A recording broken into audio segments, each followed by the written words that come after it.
त्या ॲग्रीस्टॅकच्या संदर्भात तुम्ही आम्हाला थोडी डिटेल माहिती देऊ शकता की एक्झॅक्टली काय आहे ॲग्रीस्टॅक आणि शेतकऱ्यांना तो कसा बेनिफिशियल राहणार आहे? भारतात जन्मणाऱ्या प्रत्येक व्यक्तीला आपण एक नंबर दिलेला आहे 10 आकडी, बरोबर. त्याला आधार नंबर आहे. म्हणजे तो नंबर म्हणजे ती व्यक्ती युनिक आयडी आहे, युनिक आयडी आहे. सेम कन्सेप्ट त्या ॲग्रीस्टॅक प्रकल्पामध्ये आहे. ओके. याच्यामध्ये काय आहे की मी एक शेतकरी आहे.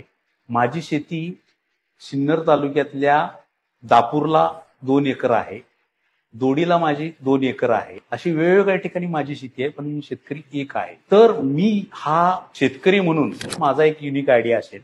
ओके.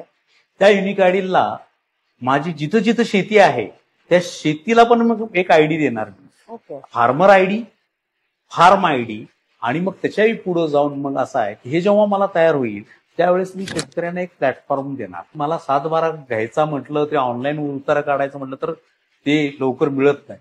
ह्या सिच्युएशनला तुम्हाला काहीही करायची गरज नाही, कारण तुमचा ऑलरेडी फार्म आयडी इटसेल्फ तुम्ही आहे. तुम्हाला जस्ट तुमचा फार्म आयडी आणि फार्मर आयडी टाकला की तुम्ही काय लावलेलं आहे हे ऑलरेडी ती सिस्टीमला लोड असणार आहे. तुम्ही कुठल्या फार्मवर लावलं ती फार्मही लोड असणार आहे. ते फार्म 2 एकराचा आहे की 20 एकराचा हे ऑलरेडी डिसाइडेड असणार आहे.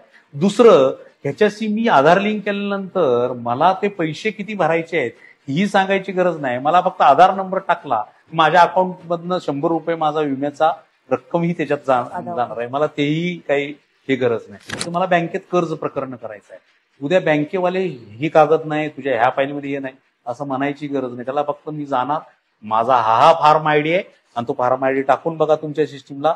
तुम्हाला फक्त क्लिक करायचं आहे की येस की नो म्हणायचं आहे. इव्हन गव्हर्नमेंट ही सेट करणार आहे की कांदा पिकासाठी कर्ज देण्यासाठी तिची लिमिट 3 लाखाची आहे. त्याच्यामध्ये तो नाही म्हणणार मी तुला 1 लाख देईल. 3 लाखाची लिमिट सेट आहे ना, आपोआप ते तुला एका क्लिकवर ते लोन तुझं मंजूर होणार आहे. म्हणजे त्यालाही करायची गरज नाही.